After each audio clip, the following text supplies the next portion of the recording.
इनकी तरफ channel explore India में आपका स्वागत करता हूं। फ्रेंड्स, मेरा जो आज का वीडियो है वो है कि सोमवार का व्रत क्यों रखा जाता है, क्या है इसको रखने की विधि और क्या है इसके पीछे की व्रत कथा। तो अगर आपको ये वीडियो अच्छी लगे तो प्लीज़ आप इसे लाइक करें, शेयर करें और हाँ, हमारे चैनल को सब्सक्राइब करना ना भूलें। सो फ्रेंड्स, सोमवार व्रत भगवान शिव को प्रसन्न करने के लिए किया जाता है। ऐसा माना जाता है कि लगातार 16 सोमवार व्रत करने से समस्त इच्छाएं पूर्ण होती हैं और विशेषकर अविवाहित लड़कियां अपनी इच्छा का वर पाने के लिए 16 सोमवार का व्रत रखती हैं। सो फ्रेंड्स, आइए अब मैं आपको बताता हूं सोमवार व्रत करने की क्या विधि है।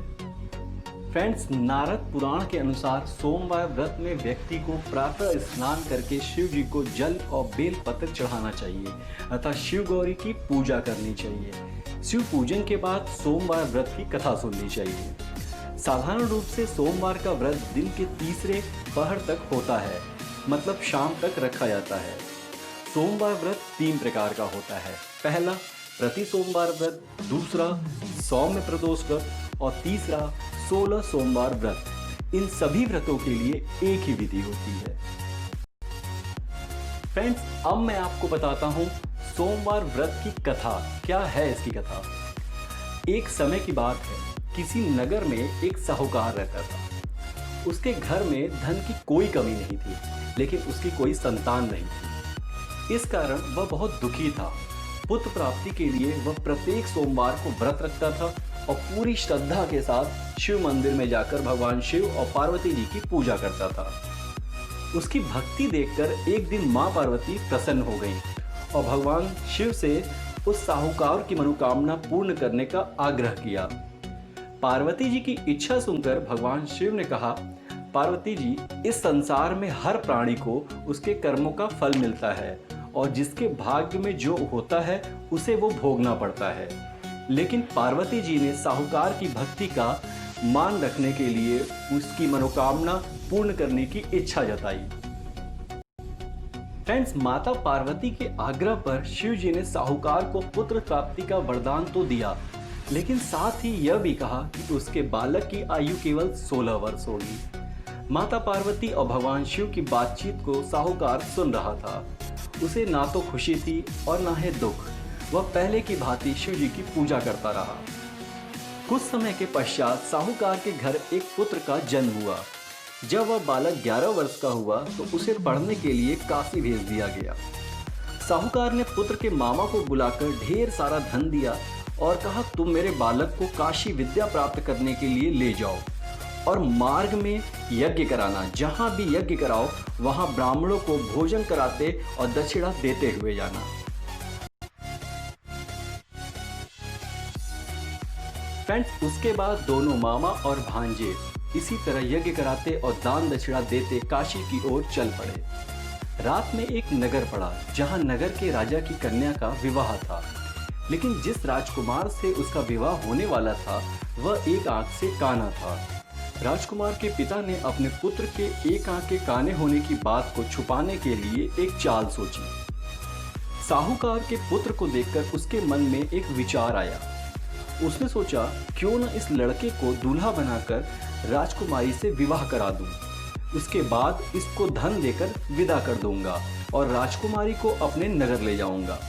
लड़के को दूल्हे का वस्त्र पहनाकर राजकुमारी से विवाह करा दिया गया। लेकिन साहूकार का पुत्र ईमानदार था।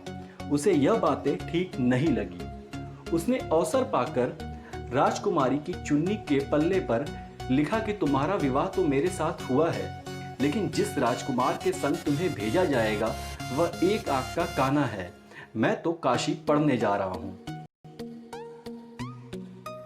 जब राजकुमारी ने चुन्नी पर लिखी हुई बातें पढ़ी तो उसने अपने माता पिता को यह सारी बातें बताईं।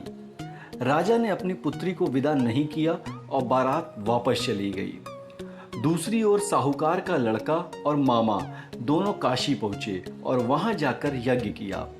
जिस दिन उस लड़के की आयु 16 वर्ष हुई उसी दिन यज्ञ रखा गया। उसी दिन उस लड़के की तबीयत खराब हुई और वह सोने के लिए चला गया। फ्रेंड्स, शिव जी के वरदान के अनुसार कुछ ही देर में उस बालक के प्राण निकल गए। मृत भांजे को देखकर उसके मामा ने विलाप शुरू कर दिया। संयोगवश उसी समय शिव जी और माता पार्वती उधर से जा रहे थे। पार्वती जी ने भगवान से कहा, स्वामी, मुझे इसके रोने के स्वर सहन नहीं हो रहे, आप इस व्यक्ति के कष्ट को दूर करें। जब शिव जी मृत बालक के पास गए तो वह बोले, यह साहूकार का पुत्र है जिसे मैंने 16 वर्ष की आयु का वरदान दिया। अब इसकी आयु पूरी हो चुकी है। लेकिन मातृभाव से विभोर माता पार्वती ने कहा कि हे महादेव, आप इस बालक को और आयु देने की कृपा करें, अन्यथा इसके वियोग में इसके माता पिता भी तड़प तड़प कर मर जाएंगे। माता पार्वती के आग्रह पर भगवान शिव ने उस लड़के को जीवित होने का वरदान दिया।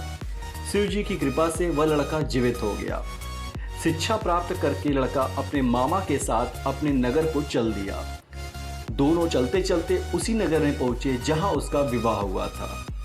उस नगर में भी उन्होंने यज्ञ का आयोजन किया।